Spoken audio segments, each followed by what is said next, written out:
अस्सलाम वालेकुम नाज़रीन, प्रोग्राम रियल वर्ल्ड में मैं हूं अलमास हैदर नकवी। आज के इस प्रोग्राम के अंदर हम बात करेंगे पाक भारत कशीदगी के ऐसे पहलुओं पर जिन पर अभी तक बात नहीं हुई। ये सोचने की बात है कि एक दहशतगर्दी का वाक़या दो जोहरी रियासतों को जंग के दहाने पर ला सकता है।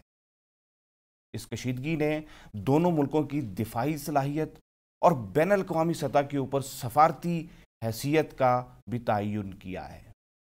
इस समेत कई अहम सवालों पे बात करने के लिए आज हमने अपने प्रोग्राम में दावत दी है डॉक्टर मंजूर आफरीदी साहब को। आप इंटरनेशनल इस्लामिक यूनिवर्सिटी में शोबे बैनुल अक़वामी ताल्लुकात के सरबराह हैं। डॉक्टर साहब, बहुत शुक्रिया आज के इस प्रोग्राम में तशरीफ़ लाने के लिए। ये फरमाइएगा कि आप इस हालिया के कशीदगी को कैसे देख रहे हैं, ख़ुसूसी तौर पे जो एक इंटरनेशनल रिलेशन के एक्सपर्ट के तौर पे। बिस्मिल्लाहिर्रहमानिर्रहीम, शुक्रिया प्रोग्राम में दावत देने के लिए। बिलाशुबा कि ये एक अहम वाक़या है और इसने ना सिर्फ दोनों ममालिक की जो आवाम है उनकी जो तवज्जो है वो अपनी तरफ मबसूल कराई है, बल्कि पूरी दुनिया जो है उनकी नज़रें पाकिस्तान और हिंदुस्तान पे लगी हुई हैं कि ये मामला किस तरफ जा रहा है। ये जो है कोई मेरे ख़्याल में कोई नया मसला नहीं है, क्योंकि ये एक तसलसल है और इसमें जो सबसे बड़ा मसला है वो कश्मीर का मसला है। आप लोगों को पता है, हम सबको पता है कि तकसीम हिंद के वक्त जो फार्मूला तय पा गया था कि जहां मुस्लिम अक्सरियत इलाके हों वो एक रियासत जो पाकिस्तान है उसको दी जाएंगे और हिंदू जो मेजॉरिटी एरियाज़ है वो हिंदुस्तान को दी जाएंगी। तो इस हवाले से कश्मीर जो कि एक मुस्लिम अक्सरियती रियासत थी, इसका बिलाशुबा इल्हाक पाकिस्तान के साथ होना था। लेकिन ये एक लंबी कहानी है कि किस तरह जो है वो एक माहिदे के ज़रिए से वो साज़बाज़ किया गया और ये हिंदुस्तान का एक तरह साजिश के तहत हिस्सा बनाया गया। तो इसका मतलब ये है कि ये अनफिनिश्ड एजेंडा है तकसीम हिंद का। अभी तक तकसीम हिंद जो है वो मुकम्मल तौर पे नहीं हुई है जब तक कश्मीर का ये मसला है। तो इसके बाद जितनी भी ये जंगे हुई हैं पाकिस्तान हिंदुस्तान के दरमियान, कश्मीर में जो मुसल्लह जद्दोजहद हैं, कश्मीर में या पाकिस्तान में जो दहशतगर्दी के वाक़यात हुए हैं, एक ये ममालिक जो एक दूसरे पे इल्ज़ामात लगाते हैं मुख्तलिफ हमलों का, साजिशों का, और जो इंटेलिजेंस नेटवर्क है इन दोनों ममालिक के दरमियान।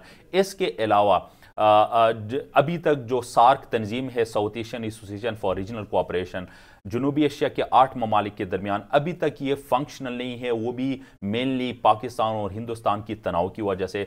और ये दोनों ममालिक जो हैं ये जौहरी ताकत ही बन गई, एटॉमिक पावर्स बन गई। इन सब की कड़ियाँ जो हैं वही कश्मीर से मिलती हैं और इनकी जो हिस्टोरिकल लीगेसी है पाकिस्तान और हिंदुस्तान की, वहाँ से जो है इसका ओरिजिन जो है वो मिलता है हमें। अभी जो ये वाक़या हुआ है बिलाशुबा के, इसने पूरी दुनिया में जो है हलचल मचाई है। और ये अगर हम यहाँ पे गुर्बत देखें जनूबी एशिया में, यहाँ पे जो सियाहत हैं वो ना होने के बराबर हैं। यहाँ पे जो वीज़ा प्रॉब्लम्स है एक दूसरे ममालिक के दरमियान, यहाँ पे जो आबी मसाइल हैं, इसके अलावा जो और ज़्यादा बहुत सारे मसाइल हैं। जनूबी एशिया के अपने ममालिक के दरमियान जो इंट्रा रीजनल ट्रेड हैं, एक दूसरे के साथ जो ये तिजारत करते हैं, वो सिर्फ 5% हैं, जो कि इस ग्लोबलाइजेशन के दौर में अगर आप देखें तो रीजनल ऑर्गेनाइजेशंस बन चुकी हैं और उनकी तवज्जो यही इंट्रा रीजनल ट्रेड पे होती है। तो ये बदकिस्मती से कि यही मेनली हिंदुस्तान की तरफ से और यही हिंदुस्तान पाकिस्तान के दरमियान जितनी भी मसाइल हैं इनकी वजह से जो हैं ये चीज़ें हो रही हैं और हम जो हैं असल इश्यूज से हटकर यही जंगों की तरफ जो हैं वो हमने अपनी नज़र की हुई। बिल्कुल, जो असल इश्यूज हैं वो और हैं। डॉक्टर साहब, ये फरमाइएगा कि ये जो रीसेंट एस्केलेशन है पाकिस्तान और इंडिया के दरमियान, इसने जो दिफाई सलाहियत है दोनों मुल्कों की, आप नहीं समझते कि उससे भी पर्दाफाश किया है? इंडिया की जो महदूद जंग का जो तस्वुर है वो बुरी तरह एक्सपोज हुआ है। बिल्कुल, इसमें तो कोई दो राय ही नहीं है। खासकर जब हिंदुस्तान के पार्लियामेंट पे हमला हुआ 2001 में, उसके बाद हिंदुस्तान की क़यादत ने यह सोचा कि हम एक लिमिटेड वार करेंगे, एक महदूद जंग, और इसके लिए जो है जो फुल स्केल वार हैं उसकी तरफ जाने की ज़रूरत ही नहीं है, क्योंकि अब दोनों ममालिक जो हैं वो न्यूक्लियर पावर्स बन चुके हैं। तो इसलिए उन्होंने कोल्ड स्टार्ट डॉक्ट्राइन दिया और इस का जो बाकायदा मतलब है कि जो एलामिया है या इससे मुतफिक होना जो है वो अभी जो chief of army staff Hindustan का जनरल बिपिन रावत, उन्होंने 2 साल पहले जब चार्ज संभाला तो उसने कहा कि ऑपरेशनल हैं। तो इट मीन्स कि यही जो हमला हुआ है पाकिस्तान में बालाकोट पे जो हमला हुआ है ये भी उसी का तसलसल है।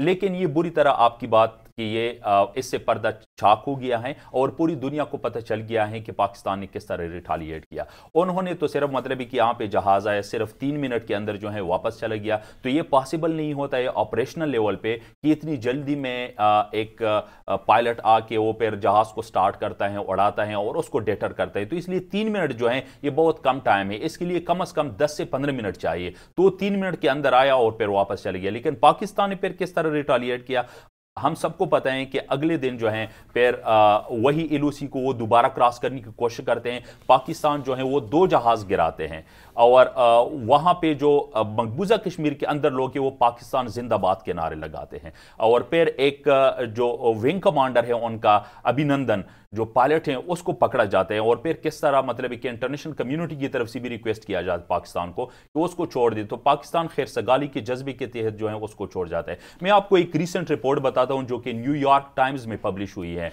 डॉक्टर साहब इसके ऊपर हम बात करते हैं लेकिन एक मुख्तसर से वक्फे के बाद। नाज़रीन हमारे साथ रहिएगा। Welcome back. हम पाकिस्तान और भारत के दरमियान हालिया कशीदगी के ऊपर बात कर रहे हैं। हमारे साथ मौजूद हैं डॉक्टर मंजूर आफरीदी साहब। डॉक्टर साहब, आप न्यूयॉर्क टाइम्स की रिपोर्ट के हवाले से बात कर रहे थे कि उन्होंने भारत की जो दिफाई सलाहियत है उसको कैसे एक्सपोज किया है। जी बिल्कुल, उन्होंने लिखा है कि विंटेज मिलिट्री एक लफ्ज़ यूज़ किया है। इट मीन्स कि बहुत बुसीदा, बहुत पुराने वक्तों की मिलिट्री। और ये बिल्कुल हमारे सामने है कि जो कुछ हो गया हमने किस तरह रिटालिएट किया।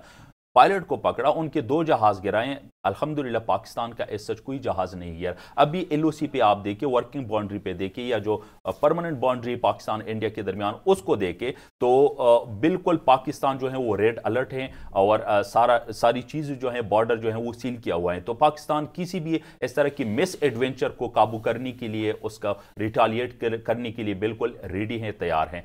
तो मतलब कि इंटरनेशनल मीडिया ने भी जो कि एक ऑथेंटिक एक्सटेंडेड न्यूज़पेपर है न्यूयॉर्क टाइम्स, उसने भी इस चीज को एक्सपोज किया कि इंडिया की मिलिट्री इस हालत में नहीं है। हालांकि इंडिया को SU-30 तैयारे जो हैं वो रूस की तरफ से मिले हुए हैं और पाकिस्तान भी ये मुआहदा कर चुका है रूस के साथ कि SU-35 तैयारे पाकिस्तान को भी मिलेंगे। लेकिन पाकिस्तान ने जिस तरह एक मुश्तरका ताउन जो पाकिस्तान और चीन का था JF-17 थंडर एयरक्राफ्ट्स में, उसको जिस तरह यूज किया है, फिर पाकिस्तान ने जिस तरह F-16 को यूज किया है, तो इट मीन्स कि पाकिस्तान मिलिट्री कैपेबिलिटीज में पूरी दुनिया को पता चल गया कि वो हिंदुस्तान के ऊपर आ रहा है, एक सबकत रखता है। डॉक्टर साहब, दिफाई सलाहियत ये तो पाकिस्तान की दुनिया के ऊपर जो है वाजे हो गई है, लेकिन सफारती सतह के ऊपर अगर हम देखते हैं तो हमें बैनुल-अक़वामी जो कम्युनिटी है उसकी तरफ से जो रिस्पांस हमें मुस्बत मिलना चाहिए था वो नहीं मिल सका। उसकी वजूहात क्या हैं? जी बिल्कुल, ये एक अहम सवाल है। ख़ासकर अगर हम देखें 9/11 जब होता है उसके बाद पूरी दुनिया में दहशतगर्दी के ख़िलाफ़ आलमी जंग शुरू हो जाती है। पाकिस्तान भी उसमें हिस्सा डालता है और एक अहम मुल्क के तौर पे सामने आता है। फिर फ्रंट लाइन स्टेट का एक लक़ब भी, स्टेटस भी पाकिस्तान को दिया जाता है और पाकिस्तान हम सब के सामने की इतनी कुर्बानियाँ दी है इस जंग में। तो इट मीन्स कि उसके बाद जो मुसल्लह जद्दोजहद जहाँ पे हो रही थी पूरी दुनिया में, जो इस तरह की तंजीमी थी कि वो आज़ादी के लिए लड़ रहे थे, अपनी जो उनका अपना हक था उसके लिए लड़ रहे थे, तो उस पर एक कारी ज़रब लग गई। तो इसलिए मकबूजा कश्मीर में जो मुसल्लह जद्दोजहद थी जो कि 1988-89 से जारी थी और अब भी हैं, उस पर भी ज़ाहिर है कि जो पूरी दुनिया थी उसके ख़िलाफ़ हो गई। तो उसका मलबा भी पाकिस्तान के ऊपर गिर गया। यहाँ से मतलब है कि वो स्टार्ट इस चीज़ का होता है। उसके बाद हिंदुस्तान की तरफ से मुख्तलिफ अफ़गानिस्तान में भी और बाकी महाज़ों में भी मुख्तलिफ सतह पर कोशिश की गई कि पाकिस्तान को सफारती सतह पर तनहा किया जाए, जिसको हम डिप्लोमेटिक आइसोलेशन कहते हैं। اس نے کسی حد تک کام بھی کیا لیکن پاکستان ڈٹا رہا. اب اگر ہم دیکھیں تو الحمدللہ کہ پاکستان جو ہے ڈپلومیٹیکلی کافی ایکٹیو ہیں. وہ سی پیک جو پاکستان چین اقتصادی راہداری منصوبہ ہے اس کے تحت اس طرح شنگھائی کوآپریشن آرگنائزیشن میں پاکستان ایک مستقل رکن بن چکا ہے. اس کے علاوہ جو یہی امن بات چیت جو جاری ہے طالبان اور امریکہ کے درمیان اس میں پاکستان نے ایک اہم کردار ادا کیا ہے. اس کے علاوہ جو خلیجی ممالک ہیں ان کے ساتھ اگر ہم دیکھیں لیکن خاص کر پھر یہی جو مسئلہ ہے پاکستان ہندوستان کے درمیان اور ابھی جو OIC کا اجلاس ہوا ہے میرے خیال میں کہ بدقسمتی ہیں کہ انہوں نے سشما سوراج کو بلا لیا اور پاکستان کے احتجاج کے باوجود جو ہیں وہ اس لیول پہ کام نہ کر سکی کہ واقعی پاکستان کے ساتھ یکجہتی کرے. تو میرے خیال میں کہ پاکستان کو اس فورم پہ جانا چاہیے تھا اور وہاں پہ اپنا موقف جو ہے سب کے سامنے کھول کے رکھنا چاہیے تھا. اب آئندہ جو لائحہ عمل ہے اس پہ ہمیں سوچنا چاہیے کہ واقعی جو ہے ہم نے ان تنظیموں کے ساتھ آگے جانا ہے کہ نہیں ہے. ڈاکٹر صاحب ہم بات کرتے ہیں لیکن ایک مختصر سے وقفے کے بعد. ناظرین ہمارے ساتھ رہیے. جی ویلکم بیک. ہم پاکستان اور بھارت کی حالیہ کشیدگی پہ بات کر رہے ہیں. ہمارے ساتھ موجود ہیں ڈاکٹر منظور آفریدی صاحب. ڈاکٹر صاحب یہ تحریک انصاف کی حکومت کا یہ پہلی جو ہے ڈپلومیٹک لیول کے اوپر ایک چیلنج تھا. آپ کا انالیسس کیا ہے, کیسے انہوں نے رسپونڈ کیا ہے اس چیلنج کو؟ دیکھیے یہ اس کے لیے جو ہے پہلے سے تیاری ہونی چاہیے اور دفاعی سطح پہ اب اگر ہم دیکھیں تو پاکستان نے بلا شبہ کے ایک بہت اچھے انداز سے انڈیا کو ڈیٹر کیا ہے اور ہم نے صحیح جواب دیا ہے. لیکن سفارتی سطح پہ جو بین الاقوامی مطلب تنظیمیں ہیں یا جو عالمی طاقتیں ہیں ان کی طرف سے سچ کوئی ہندوستان کی طرف سے ہندوستان کو جو ہے وہ مذمت نہیں کسی ایک بھی ملک کی طرف سے اگر ہم دیکھیں تو ہمیں نظر نہیں آتا کہ انہوں نے انڈین ایگریشن کو سوائے ترکی یا OIC کی طرف سے جو ریزولوشن آئی ہے وہ بھی ایک سو کالڈ اتنا وہ نہیں ہے. ہاں اس طرح عالمی طاقتوں کی طرف سے جس میں برطانیہ ہے, فرانس ہے, جرمنی ہیں یا روس ہیں یا امریکہ ہیں ان کی طرف سے سچ نہیں آئے. چین کی طرف سے جو آیا وہ یہی کہ یہ دو طرفہ مسئلہ ہیں اس کو جو ہیں حل کیا جائے اور دونوں ممالک جو ہیں وہ کشیدگی میں اضافے سے گریز کریں. لیکن جو جہاں تک اس موجودہ حکومت کا تعلق ہے میرے خیال میں کہ اس تنظیم کے ساتھ پہلے سے بات چیت ہونی چاہیے کہ یہ اجلاس آ رہا ہے اس میں اگر آپ لوگوں کی طرف سے اس طرح کمٹمنٹ ہوتی ہے کہ اس کو نہ بلائیں پھر ہم شرکت کرتے ہیں. اور پاسبل ہے کہ انہوں نے یہ بات کی بھی ہوگی لیکن ان کی طرف سے اگر کوئی اس طرح سگنل نہیں آ رہا تھا ڈاکٹر کہ اس کو بلائیں. میں بات کرنا چاہ رہا ہوں کہ عمران خان کا جو جیسچرز تھے وہ قومی اسمبلی کے اندر اسپیچ ہو, قوم کے ساتھ خطاب ہو یا مختلف موقعوں کے اوپر وہ انہوں نے انٹرونشن کی ہے, ہماری جو کیبنٹ کے ممبرز نے جو ہے وہ رسپانس دینے کی کوشش کی ہے. آپ سمجھتے ہیں کہ یہ ایک مناسب رسپانس تھا اس کرائسس کے حوالے سے؟ جی بالکل. پاکستان نے جس طرح خیرسگالی کے جذبے کے تحت ابھی نندن کو انڈین پائلٹ کو واپس بھیج دیا, اس کے اوپر بحث موجود ہے کہ اس کو فوری طور پر رہا کرنا چاہیے تھا یا نہیں کرنا چاہیے تھا. یہ ایک الگ ڈیبیٹ ہے لیکن کم از کم کشیدگی کو کم کرنے کے لیے, اس خطے کو جنگ سے اور خاص کر ایٹمی جنگ سے محفوظ رکھنے کے لیے اور عوام کو جو ہے جنگ میں دھکیلنے سے بچانے کے لیے جو اقدامات کیے گئے بلا شبہ یہ قابل تحسین ہے. لیکن ڈاکٹر صاحب یہ بار بار جو امن کی خواہش ہے, بار بار آپ کہہ رہے ہیں کہ پاکستان کی امن کی خواہش کو کمزوری نہ سمجھا جائے, حالانکہ آپ انٹرنیشنل ریلیشنز کے استاد ہیں. امن کی خواہش کمزور کی ہوتی ہے. دیکھیے یہ سٹیٹس کی موٹیویشنز کے اوپر ڈیپینڈ کرتا ہے. بین الاقوامی تعلقات میں دو ٹرمز ہیں, ایک ہے آفینسیو ریئلزم اور ایک ہے ڈیفینسیو ریئلزم.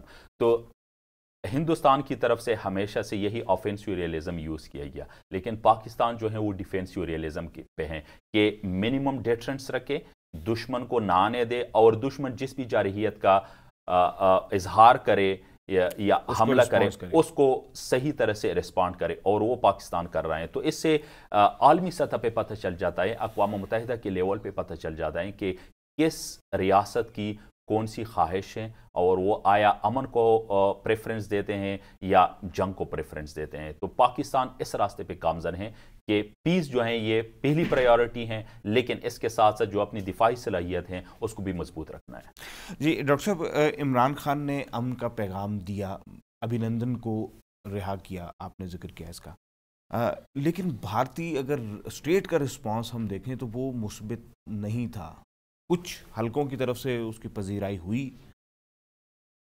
इसमें मेरे ख्याल में 3 वजूहात हैं। एक, हिंदुस्तान का जो मीडिया है वो सबके सामने एक्सपोज हो गया है। जितना वो झूठ बोलता है, जितनी वो बात को बढ़ा चढ़ाकर पेश करते हैं, और जो मिसकैलकुलेशन है, फैब्रिकेटेड इंफॉर्मेशन है, उसको सामने लाते हैं और अवाम को मतलब बेवकूफ़ बनाते हैं। एक ये है। दूसरा, जो इसका रीज़न है वो वहाँ पे हिंदुत्व डॉक्ट्राइन है और उसको बिल्कुल फंक्शनली वो लोग यूज़ कर रहे हैं, ठीक है, ख़ासकर जो अक़लियतें हैं उनके ख़िलाफ़। और ज़ाहिर है कि वहाँ पे मुसलमान भी अक़लियत में हम समझते हैं, जो हिंदुस्तान में हैं, तो उनका जो कनेक्शन है पाकिस्तान के साथ, तो इसलिए पाकिस्तान पे भी वो उसका मलबा गिरता है। और तीसरी जो बहुत अहम बात है वो हिंदुस्तान में इलेक्शन है। हर दफ़ा बीजेपी की जब इस तरह इलेक्शन होते हैं, बीजेपी वो इलेक्शन एंटी पाकिस्तान सेंटिमेंट्स और एंटी पाकिस्तान स्लोगन्स पे लड़ती हैं। इस दफ़ा भी फॉर एग्जांपल इन्होंने एक वादा किया था बीजेपी की गवर्नमेंट ने कि जब ये हुकूमत बनाएगी तो जो आर्टिकल 370 है और आर्टिकल 35A है मकबूजा कश्मीर के हवाले से,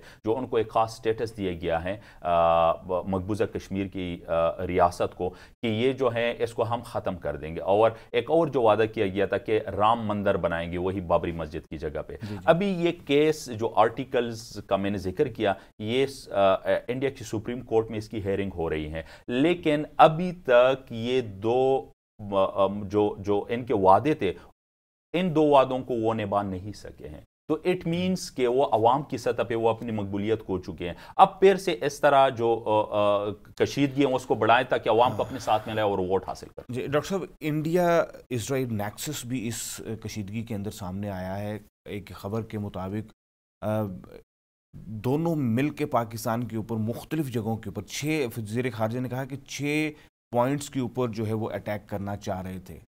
आप कैसे रिस्पॉन्ड करते हैं? बिल्कुल ये पॉसिबल है, क्योंकि अगर हम हिंदुस्तान और इसराइल के दरमियान ताल्लुकात को देखें, और ख़ासकर जो दिफाई ताल्लुकात है वो तो बहुत मतलब स्ट्रांग है, और इसराइल ने हर तरह से हिंदुस्तान की मदद पहले भी की है। तो ऑफ कोर्स कि इस तरह रिपोर्ट्स पहले भी आ चुके हैं, ये कोई पहली दफ़ा नहीं है कि इसराइल ने कोशिश की है हिंदुस्तान की मदद से कि वो यहाँ पाकिस्तान में इस तरह इंटेलिजेंस नेटवर्क को जो है फ़रोग़ दे और अपने जो एजेंट्स हैं, जो स्पाइज़ हैं, जासूस हैं, उनको यूज़ करे।